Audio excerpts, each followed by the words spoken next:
राधे राधे। आज है पुत्रदा एकादशी, तो जानेंगे इस एकादशी की व्रत कथा। हिंदू धर्म में एकादशी के व्रत की विशेष मान्यता होती है और एकादशी पर भगवान विष्णु का पूरे मनोभाव से पूजन किया जाता है। भक्तों को श्री हरि की विशेष कृपा मिलती है। पुत्रदा एकादशी के व्रत को संतान प्राप्ति के लिए रखा जाता है। माना जाता है कि इस दिन व्रत रखने पर जातक के जीवन में खुशहाली और सुख समृद्धि आती है और खुशियों का आगमन भी होता है।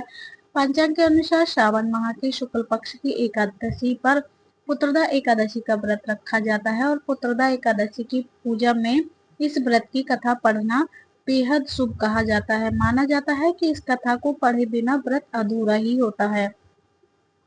पौराणिक कथाओं के अनुसार प्राचीन काल में द्वापर युग की शुरुआत में महीरूपति नाम की नगरी हुआ करती थी।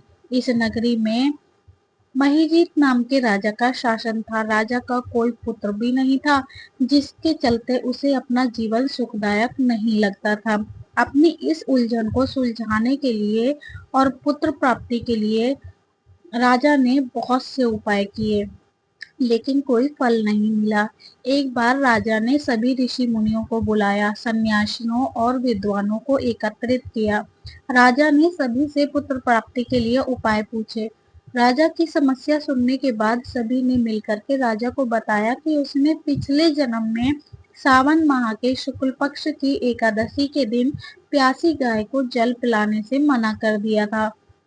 उस गाय ने ही राजा को संतान न होने का श्राप दिया था। इसके चलते ही राजा पुत्र प्राप्ति से हमेशा वंचित रहा है।